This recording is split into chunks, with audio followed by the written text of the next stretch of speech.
जय हिंद मेरे प्यारे साथियों। मेरे YouTube चैनल ट्रेनिंग गुरु पर आप सबका स्वागत है। प्यारे, आज हम देखेंगे कुमार गौरव सर की वर्षिकांक बुक का पार्ट 8। ध्यान रहे, आज का जो सेशन होगा पार्ट 8 होगा। पार्ट 1 से पार्ट 7 तक हमारे चैनल पर वीडियो अपलोडेड है, वहाँ जाइए। मस्ट इम्पॉर्टेंट है आपके आगामी एग्जाम के लिए सारी वीडियो। ठीक है, चलिए समय नुकसान ना करते हुए चलते हैं जल्दी से सेशन के प्रश्नों पर। देखिएगा डियर, देखिएगा। पहला भारत नार्डिक शिखर सम्मेलन वर्ष 2018 में स्टॉकहोम स्वीडन में आयोजित किया गया था। ध्यान दीजिएगा, जो पहला नार्डिक शिखर सम्मेलन हुआ था वह स्वीडन के एक शहर स्टॉकहोम में 2018 में आयोजित किया गया था। ठीक है प्यारे, और देखिए इसमें नार्डिक देशों में डेनमार्क, फिनलैंड, आइसलैंड, नॉर्वे और स्वीडन शामिल है। ठीक है, ये नार्डिक देशों में शामिल है इतने देश। ठीक है ना। चलिए अगला प्रश्न देखते हैं। देखिएगा डियर, देखिएगा। 28 मई 2022 को प्रधानमंत्री नरेंद्र मोदी ने कालोल, जो गुजरात का एक शहर है, में इफ्को द्वारा निर्मित विश्व के पहले नैनो यूरिया तैल संयंत्र का उद्घाटन किया है। ध्यान दीजिएगा।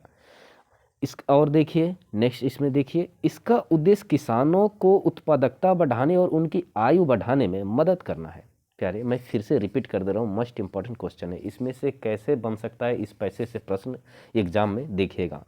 28 मई 2022 को प्रधानमंत्री नरेंद्र मोदी ने कलोल, गुजरात में इफ्को द्वारा निर्मित विश्व के पहले नैनो यूरिया तरल संयंत्र का उद्घाटन किया है। अब एग्जाम में आ सकता है कि विश्व के पहले नैनो यूरिया तरल संयंत्र को उद्घाटन किसने किया है और कहाँ पर इसका उद्घाटन किया गया है।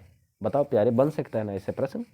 तो आज से याद रखिएगा, माननीय प्रधानमंत्री नरेंद्र मोदी ने इसका उद्घाटन किया है और कहाँ पर किया है, तो कलोल में किया है, जो गुजरात में है। ठीक है ना। चलिए, और इस संयंत्र का उद्घाटन करने का मेन रीजन है ये किसानों की उत्पादकता बढ़ाने में और उनकी आय बढ़ाने में मदद करेगी। ठीक है प्यारे, चलो देखो नेक्स्ट। देखो, उत्तर प्रदेश के प्रयागराज में भारत का दूसरा नैनो खाद प्लांट स्थापित किया गया। अब देखिए, ये पहला है और दूसरा पूछ दे। देखो, एग्जाम में कोई गारंटी नहीं है कि कैसे प्रश्न को एग्जामिनर घुमा सकता है। ठीक है, पहला ना पूछ के दूसरा ही पूछ देगा। तो प्यारे, आज से याद रखिएगा, उत्तर प्रदेश के प्रयागराज में भारत का दूसरा नैनो खाद प्लांट स्थापित किया गया है। ठीक है, चलिए अगले प्रश्न पे चले। देखिएगा, देखिएगा ध्यान से। 1 मार्च 2022 को, सॉरी दोस्तों इसको हटा देते हैं। हाँ देखिएगा, 1 मार्च 2022 को राष्ट्रीय बाल अधिकार संरक्षण आयोग NCPCR, ठीक है, ने अपना 17वां स्थापना दिवस मनाया है। ध्यान दीजिएगा, एग्जाम में पूछा जा सकता है कि जो 2022 का राष्ट्रीय बाल अधिकार संरक्षण आयोग ने स्थापना दिवस मनाया है वो कौन से क्रम का था।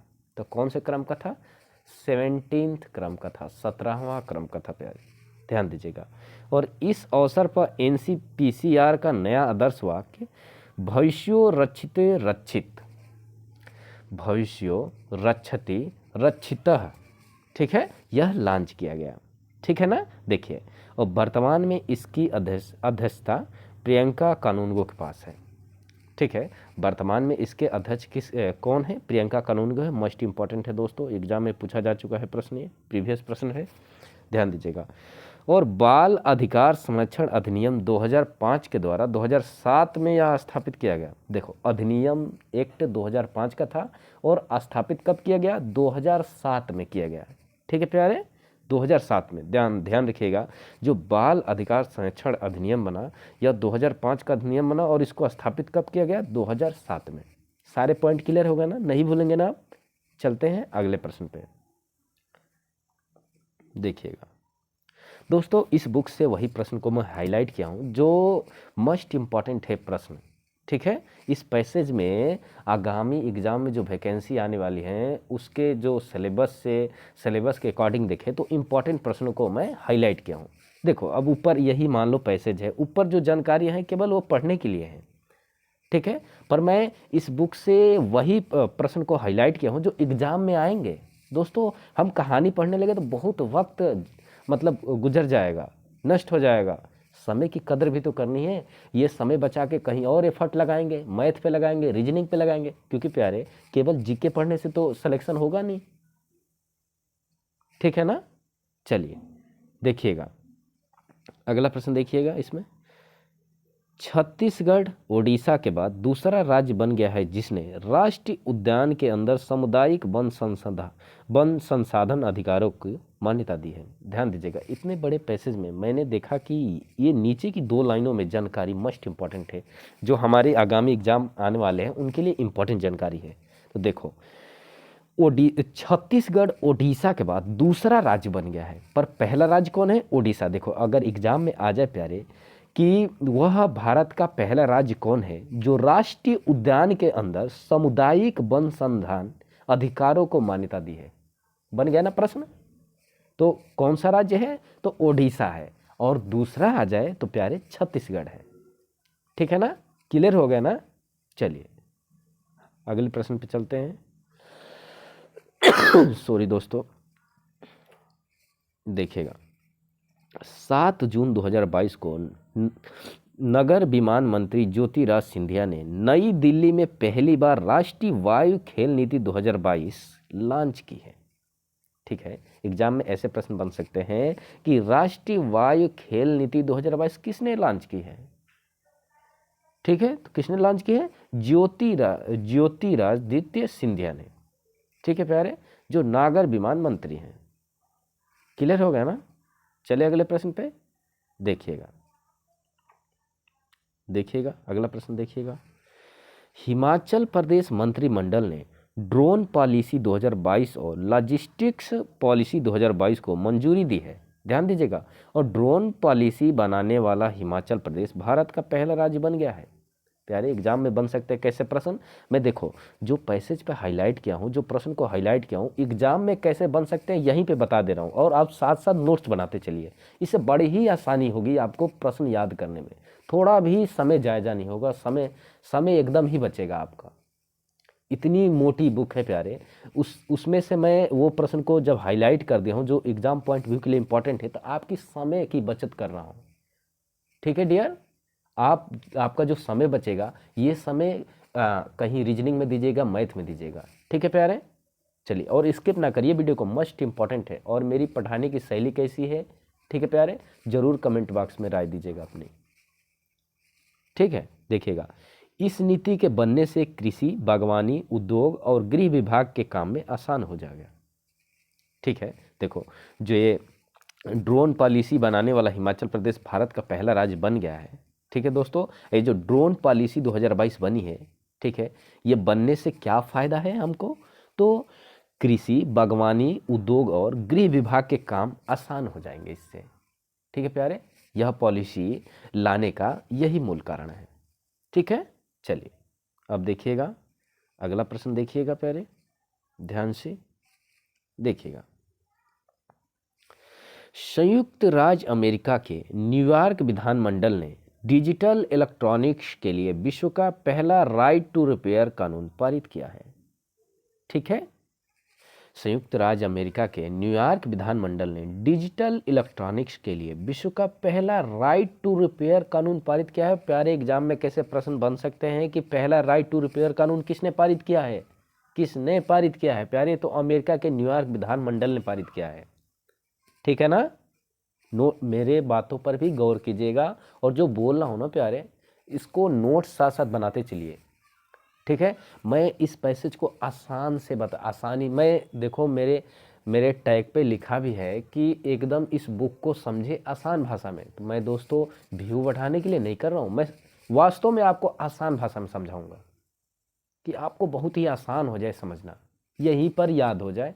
बस केवल आपको हफ्ते में 1-2 बार बस देख लेना, तो आपके सीधे सबकॉन्शियस माइंड में फिट हो जाए प्रश्न, भूले नहीं कभी तो आप, ठीक है। चलिए देखते हैं अगला प्रश्न, देखिएगा फिर देखिएगा। यूएनएससी, ठीक है, इसकी 5 वीटो पावर यूएसए, रूस, चीन, यूके, फ्रांस। अब यूएनएससी है क्या? यूनाइटेड नेशन सिक्योरिटी काउंसिल, ठीक है प्यारे। देखिएगा, सॉरी, देखिएगा ऊपर यूएनएसी के 5 अस्थायी सदस्यों का चुनाव संयुक्त राष्ट्र सुरक्षा परिषद, ठीक है, जो यूएनएसी है, यूनाइटेड नेशन सिक्योरिटी काउंसिल, संयुक्त राष्ट्र सुरक्षा परिषद प्यारे, ठीक है, ये 5 विक्टो पावर किसको दिया है? यूएसए, रूस, चीन, यूके, फ्रांस को। इसके तहत 5 विक्टो पावर, जो 5 देश शामिल है, यूएसए, रूस, चीन, यूके, फ्रांस, जो अस्थायी हैं, और अस्थायी सदस्य कितने हैं? 10 हैं, ठीक है ना।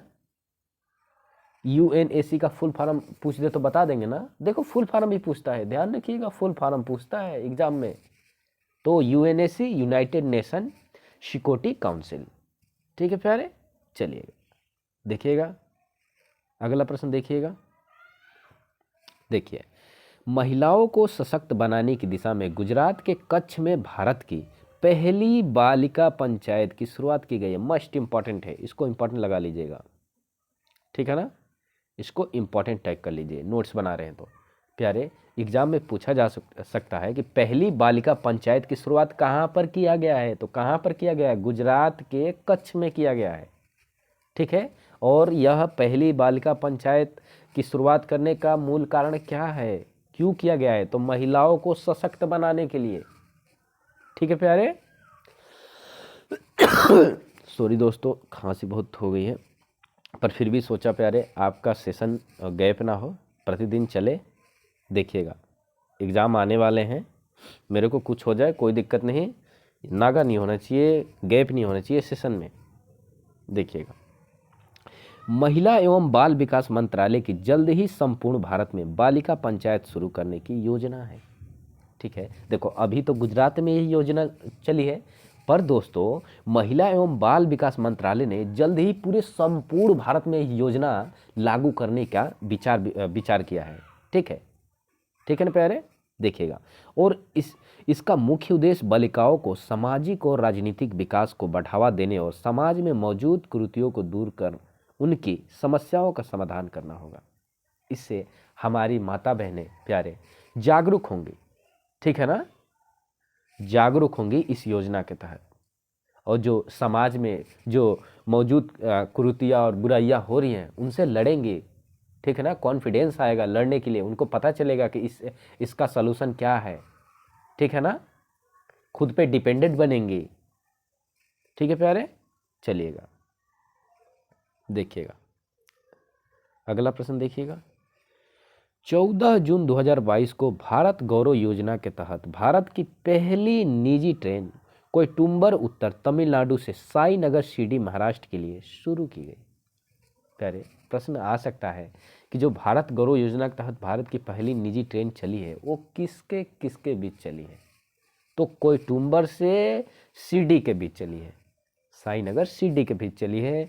कोयटुंबर तमिलनाडु में है और साईनगर शिरडी महाराष्ट्र में है प्यारे, भूलिएगा मत, याद कर लीजिएगा, एग्जाम पॉइंट व्यू से प्रश्न बहुत ही इंपॉर्टेंट है, ठीक है। चलिएगा देखिएगा अगला प्रश्न, देखिएगा प्यारे, देखिएगा, देखिए, 15 जून 2022 को केंद्रीय इस्पात मंत्री रामचंद्र प्रसाद सिंह ने गुजरात के सूरत में शहर के साथ पतन को जोड़ने के लिए इस्पात स्लैग, ठीक है, के उपयोग से निर्मित पहली 6 लेन वाली राजमार्ग सड़क का उद्घाटन किया है, ठीक है, ठीक है प्यारे। और देखो ये सड़क बन रही है धातु की, ध्यान दीजिएगा यहाँ पे, एक मिनट दोस्तों कलर चेंज कर लेता हूँ, यहाँ पे ध्यान दीजिएगा, ये जो धातु की तलछट या मैल से सड़क बनाई जा रही है, और नीचे देखिए यह सड़क स्टील स्लैग यानी स्टील इंडस्ट्री के वेस्ट मटेरियल से बनी है। वर्तमान इस्पात मंत्री प्यारे हमारे ज्योतिरादित्य सिंधिया हैं, ठीक है, ज्योतिरादित्य सिंधिया हैं। फिर से रिपीट कर रहा हूँ, प्रश्न इंपॉर्टेंट है, देखिएगा, ठीक है ना, देखिएगा फिर से रिपीट कर रहा हूँ। 15 जून 2022 को केंद्रीय इस्पात मंत्री रामचंद्र प्रसाद सिंह ने गुजरात के सूरत शहर के साथ पतन को जोड़ने के लिए इस्पात स्लैग, जो धातु की तलछट या मैल के उपयोग से निर्मित पहली 6 लेन वाली राजमार्ग सड़क का उद्घाटन किया गया है, ठीक है ना। जो कंपनियों से अपशिष्ट निकल रहे हैं दोस्तों, ठीक है, जो इस्पात कारखानों से अपशिष्ट निकल रहे हैं उनको मिला के उनकी जो तलछट या मैल है उनको लेके ये सड़क 6 लेन की बनाई जा रही है। ये बहुत ही हमारे लिए अच्छा है प्यारे। उसका उपयोग हम उसको कंपोस्ट कर हम लोग उसका उपयोग कर रहे हैं सड़क बनाने में। इससे पॉल्यूशन बचेगा, ठीक है ना। देखिएगा, और यह सड़क स्टील स्लैग यानी स्टील इंडस्ट्री के वेस्ट मटेरियल से बनी है, ठीक है ना। ये तो कंफर्म हो गया। वर्तमान इस्पात मंत्री ज्योतिरादित्य सिंधिया है, याद रखिएगा, इंपॉर्टेंट है, पूछ सकता है एग्जाम में, ठीक है ना। चलिएगा देखिएगा अगला प्रश्न, देखिएगा प्यारे। चलिए स्किप ना करिएगा दोस्तों, अंत तक देखिएगा। और दोस्तों मेरे चैनल पर आ ही गए हो तो प्लीज़ सब्सक्राइब, शेयर और लाइक करके जाइएगा, ठीक है ना। बहुत मेहनत करता हूँ दोस्तों, तबीयत खराब भी रहता है तो मैं गैप नहीं करता प्यारे आपके लिए, ठीक है ना। तो अब आ ही गए हो प्यारे तो ज़रूर सब्सक्राइब करके जाइएगा, ठीक है। देखिएगा, रवांडा वर्ष 2009 में राष्ट्रमंडल में शामिल होने वाला आखिरी देश था, ठीक है। अब पूछ सकता है प्रश्न कि राष्ट्रमंडल में शामिल होने वाला आखिरी देश कौन था, तो रवांडा था, ठीक है प्यारे। अब देखो, टोगो और गैबान की एंट्री के बाद कॉमनवेल्थ देशों में अब 56 सदस्य देश हैं। अब देखो प्रश्न कैसे यहाँ से बन सकता है, ये भी आपको साथ साथ बताते चलूँ कि कॉमनवेल्थ देशों में कितने सदस्य शामिल हैं, कितने देश हैं, तो 56 देश हैं। क्लियर हो गया ना, वन लाइनर क्वेश्चन था इसमें से, ठीक है। चलिए अगला प्रश्न देखिएगा, देखिएगा प्यारे। जुलाई 2022 में महाराष्ट्र के औरंगाबाद जिले का नाम बदलकर संभाजीनगर और उस्मानाबाद शहर का नाम बदलकर धाराशिव रखा है। देखिए, और ये प्रश्न आया कहाँ है ये भी आपको बता दूं, यूपी ट्रिपल पेट 16 अक्टूबर के फर्स्ट शिफ्ट में आया है। 15 अक्टूबर 16 अक्टूबर को एग्ज़ाम कंडक्ट कराइए, तो 16 अक्टूबर के फर्स्ट शिफ्ट में पूछा था कि औरंगाबाद जिले का नाम बदलकर क्या कर दिया गया है, ठीक है प्यारे। तो क्या कर दिया गया है, संभाजीनगर कर दिया गया है। और ध्यान रखिएगा साथ साथ उस्मानाबाद शहर का नाम बदलकर धाराशिव कर दिया गया है, ठीक है ना। क्लियर हो गया ना प्यारे। चलिए देखिएगा अगला प्रश्न, देखिएगा अब इसमें देखिए, औरंगाबाद का नाम 17वीं शताब्दी में इस क्षेत्र के गवर्नर मुगल बादशाह औरंगजेब के नाम पर रखा गया था, ठीक है ना। देखिएगा इसमें कुछ एडिशनल जानकारियाँ थी, मैं सोचा साझा करना जरूरी है, कर देता हूँ। इसके अतिरिक्त नवी मुंबई अंतर्राष्ट्रीय हवाई अड्डे के नाम किसान नेता दिवंगत डीबी पाटिल के नाम पर रखने की भी मंजूरी दी थी, ध्यान दीजिएगा। और लास्ट में देख लीजिए, मुगल शासक औरंगजेब के द्वारा औरंगाबाद में बीबी का मकबरा बनवाया गया है। इंपॉर्टेंट, इसको लगा लीजिए, एग्जाम में पूछा जा चुका है प्रश्न कि बीबी का मकबरा कहाँ पर स्थापित किया गया है, तो महाराष्ट्र के औरंगाबाद शहर में बीबी का मकबरा औरंगजेब ने बनवाया था, ठीक है, वहीं पर स्थापित किया गया है बीबी का मकबरा। क्लियर हो गया ना प्यारे, नहीं भूलेंगे ना। चलिए सेशन को शेयर कर दीजिए दोस्तों के पास अपने। देखिएगा नेक्स्ट, देखिएगा 1 जुलाई 2022 से विश्व प्रसिद्ध जगन्नाथ रथ यात्रा ओडिशा के पुरी में शुरू हुई है, जो 12 जुलाई 2020 को पूरी हुई। ध्यान दीजिएगा, जगन्नाथ मंदिर में जगन्नाथ भगवान श्री कृष्ण के रूप में विराजमान है, ठीक है प्यारे। ये देखो, जगन्नाथपुरी यात्रा भारत की फेमस यात्रा है, ध्यान दीजिएगा, इसलिए प्रश्न को मैं हाईलाइट किया दोस्तों, ये इंपॉर्टेंट प्रश्न है। फिर से रिपीट कर दे रहा हूँ, 1 जुलाई 2022 से विश्व प्रसिद्ध जगन्नाथ रथ यात्रा ओडिशा के पुरी में शुरू हुई है और 12 जुलाई 2022 को पूरी हो गई। जगन्नाथ मंदिर में जगन्नाथ भगवान श्री कृष्ण के रूप में विराजमान है। पूछ सकता है कि जो जगन्नाथ मंदिर है उसमें किस देव की पूजा होती है, कौन सी देव की मूर्ति स्थापित है, तो प्यारे भगवान श्री कृष्ण की मूर्ति उसमें स्थापित है, ठीक है ना, नहीं भूलेंगे ना। चलिए देखते हैं अगला प्रश्न, देखिएगा। अब देखिए कुछ जगन्नाथपुरी के एडिशनल पॉइंट देख लीजिए। इस मंदिर का निर्माण 12वीं शताब्दी में पूर्वी गंग राजवंश के राजा अनंत वर्मन चोडगंग देव द्वारा करवाया गया था। इसको इंपॉर्टेंट लिखिए, इंपॉर्टेंट है ये, ठीक है ना। पूछ सकता है आपसे प्यारे कि जो ये जगन्नाथ मंदिर है जो ओडिशा के पुरी में स्थापित है प्यारे, इसका निर्माण किसने करवाया था, तो किसने करवाया था, तो ध्यान दीजिएगा, इसका निर्माण पूर्वी गंग राजवंश के राजा अनंत बर्मन चोडगंग देव ने करवाया था। ठीक है ना, यहां से देखिए, यहां से, ठीक है ना, क्लियर हो गया ना। चलिए चलते हैं नीचे, नेक्स्ट देखिए, नेक्स्ट जानकारी देखिएगा। जगन्नाथपुरी मंदिर को यमनिका तीर्थ और सफेद पैगोड़ा कहा जाता है। नोट्स बनाइए साथ साथ, इस दोनों को लिख लीजिए, मस्ट इंपॉर्टेंट है, पूछ सकता है एग्जाम में कि जगन्नाथपुरी मंदिर को एक और नाम से, सॉरी दोस्तों, जगन्नाथपुरी मंदिर को किस नाम से जाना जाता है। देखो तो ये दोनों याद रखिएगा, अगर विकल्प में, देखो विकल्प में दोनों नहीं आएगा, 3 विकल्प भिन्न होंगे और एक विकल्प में यामिनिका तीर्थ आ जाए तो इसको लगाना है, और ये ना आए सफेद पैगोड़ा आ जाए तो इसको लगाना है। दोनों ही नाम याद रखिएगा, इसको जगन्नाथपुरी मंदिर को यामिनिका तीर्थ और सफेद पैगोड़ा, ये दोनों नाम से ही जाना जाता है प्यारे जगन्नाथ मंदिर को। ठीक है, चलिए सॉरी दोस्तों, देखिएगा, यह 4 धाम तीर्थ यात्रा बद्रीनाथ, द्वारिका, पुरी और रामेश्वरम का एक हिस्सा है। जो हमारे हिंदू धर्म में 4 धाम है प्यारे, उसमें का एक, मतलब ये इंपॉर्टेंट हिस्सा है, बद्रीनाथ, द्वारिका, पुरी और रामेश्वरम। ये पुरी में होता है जगन्नाथ मंदिर का, ठीक है, जो जगन्नाथ मंदिर का यात्रा होता है पुरी में ही तो होता है ना, उड़ीसा का तो है ना दोस्तों, इसमें नाम तो निहित है ना। तो ये दोस्तों, यह 4 धाम तीर्थ यात्रा का एक महत्वपूर्ण हिस्सा है प्यारे। ठीक है, और देखिएगा, ओडिशा में कोणार्क का सूर्य मंदिर स्थापित है, ध्यान दीजिएगा, जिसको ब्लैक पैगोडा के नाम से जानते हैं। इसको भी इंपॉर्टेंट लगाओ, मस्ट इंपॉर्टेंट लगाओ इसको।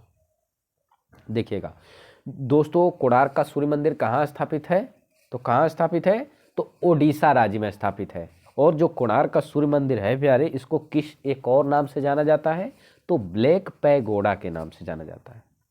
ठीक है ना, अब नहीं भूलेंगे ना, इसमें कुछ एडिशनल जानकारियाँ थी नीचे, इसको भी मैंने हाईलाइट कर दिया। चलिए चलिए नेक्स्ट देखिएगा, देखिएगा, तेलंगाना के मुख्यमंत्री के चंद्रशेखर राव ने हैदराबाद में विश्व के सबसे बड़े इनोवेशन कैंपस टी हब 2.0 का उद्घाटन किया है। प्रश्न कैसे बन सकते हैं एग्जाम में कि कैंपस टी हब 2.0 का उद्घाटन कहां पर और किसने किया है, तो तेलंगाना के मुख्यमंत्री के चंद्रशेखर राव ने प्यारे हैदराबाद शहर में किया है। क्लियर हो गया ना, 2 प्रश्न बन गए इससे। कैंपस टी हब 2.0 कहाँ पर स्थापित है, हैदराबाद में। किसने स्थापित किया, तेलंगाना के मुख्यमंत्री, वर्तमान मुख्यमंत्री के चंद्रशेखर राव ने किया। और ये ध्यान रखिएगा, विश्व के सबसे बड़े इनोवेशन कैंपस टी हब 2.0 का उद्घाटन है। ठीक है, चलिए नेक्स्ट प्रश्न देखिएगा प्यारे, देखिएगा, रक्षा मंत्रालय के रक्षा लेखा महानियंत्रक ने भारतीय तटरक्षक बल के लिए एक केंद्रीकृत वेतन प्रणाली का शुभारंभ किया है, और इस वेतन प्रणाली को PADMA नाम दिया गया है। ठीक है, देखिए PADMA का पूरा नाम क्या है, ध्यान दीजिएगा, पे रोल, ठीक है, ऑटोमेशन फॉर, ध्यान दीजिएगा प्यारे, डिसबर्समेंट ऑफ मंथली अलाउंस। ये PADMA का पूरा नाम है प्यारे। अगर पूछ दे कि PADMA का फुल फॉर्म क्या है, तो क्या है दोस्तों, payroll automation for disbursement of monthly allowance.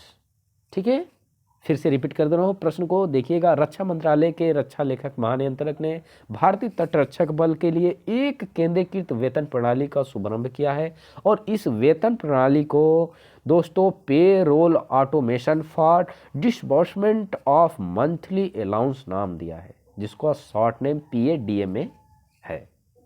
ठीक है ना, चलिए अगला प्रश्न देखिएगा, इसमें देखिएगा, 4 जुलाई 2022 को प्रधानमंत्री नरेंद्र मोदी ने आंध्र प्रदेश के भीमावरम में जाने माने स्वतंत्रता सेनानी अल्लूरी सीताराम राजू की 125वीं जयंती के उद्घाटन समारोह में उनकी 30 फीट ऊंची कांस्य मूर्ति का अनावरण किया है।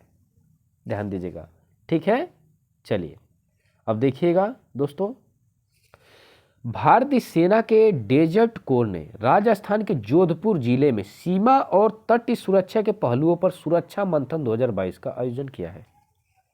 तो प्यारे ध्यान दीजिएगा, भारतीय सेना के डेजर्ट कोर ने राजस्थान के जोधपुर जिले में सीमा और तटीय सुरक्षा के पहलुओं पर सुरक्षा मंथन 2022 का आयोजन किया है। ठीक है ना। चलिए दोस्तों, तो ये रहे आज के कुमार गौरव सर की वर्षिकांक बुक पार्ट 8 के अति महत्वपूर्ण प्रश्न।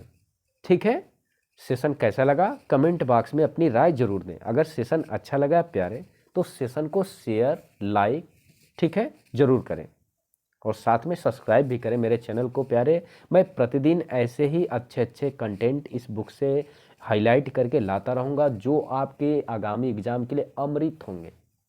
ठीक है प्यारे, मैं कम समय में पूरी बुक पढ़ा दूंगा आपको। अगर पूरा बुक पढ़ने लगे तो बहुत समय लगेगा। ठीक है प्यारे। और दोस्तों, अगर आपको कुछ लगता है कि मेरे को कुछ इसमें सुधार करने की ज़रूरत है, ये करने हैं, मतलब कुछ भी जो सजेस्ट करने हैं, आप कमेंट बॉक्स में सजेस्ट कर सकते हैं प्यारे। ठीक है ना। और दोस्तों, उन मित्रों के पास ज़रूर यह सेशन शेयर कीजिए जो दिन रात मेहनत करके उनका सपना है गवर्नमेंट जॉब पाने का, एक स्टेबल ज़िंदगी जीने का सपना है। ठीक है ना। अपने माँ बाप का 5 वर्ष उम्र बढ़ाने का सपना है प्यारे। क्योंकि देखो, माँ बाप की उम्र बढ़ जाती है बेटे के कामयाबी से, और प्यारे माँ बाप की उम्र घट जाती है बेटे के नाकामयाबी से। अगर बेटा मतलब बात नहीं सुनता ना बाप का, अगर लखैरा हो जाता है, चाहे कुछ भी मतलब उल्टा सीधा काम, नशीले पदार्थ यूज करने लगता है, ठीक है, गलत संगतों में पड़ जाता है, तो इससे मतलब ना बाप बहुत मतलब अपने को ना, ये दोस्तों डिमोटिवेशन से ही ज़िंदगी जीते हैं वो भी। मतलब ये लगता है कि कैसा मतलब मैंने संतान पैदा किया जो हमारे किसी काम का नहीं है। ठीक है, इतना पाल पोस कर बड़ा किया फिर भी कोई काम नहीं कर रहा। तो दोस्तों ऐसा ना कीजिए, मेहनत कीजिए, अपना बाप का सिर ऊंचा कीजिए समाज में, ना कि नीचा हो आपके कुछ कारतूस से। ठीक है। चलिए, तो दोस्तों फिर मिलते हैं कल एक नए सेशन के साथ। ठीक है प्यारे, इसका नेक्स्ट पार्ट लेकर आऊँगा। तब तक के लिए जय हिंद प्यारे।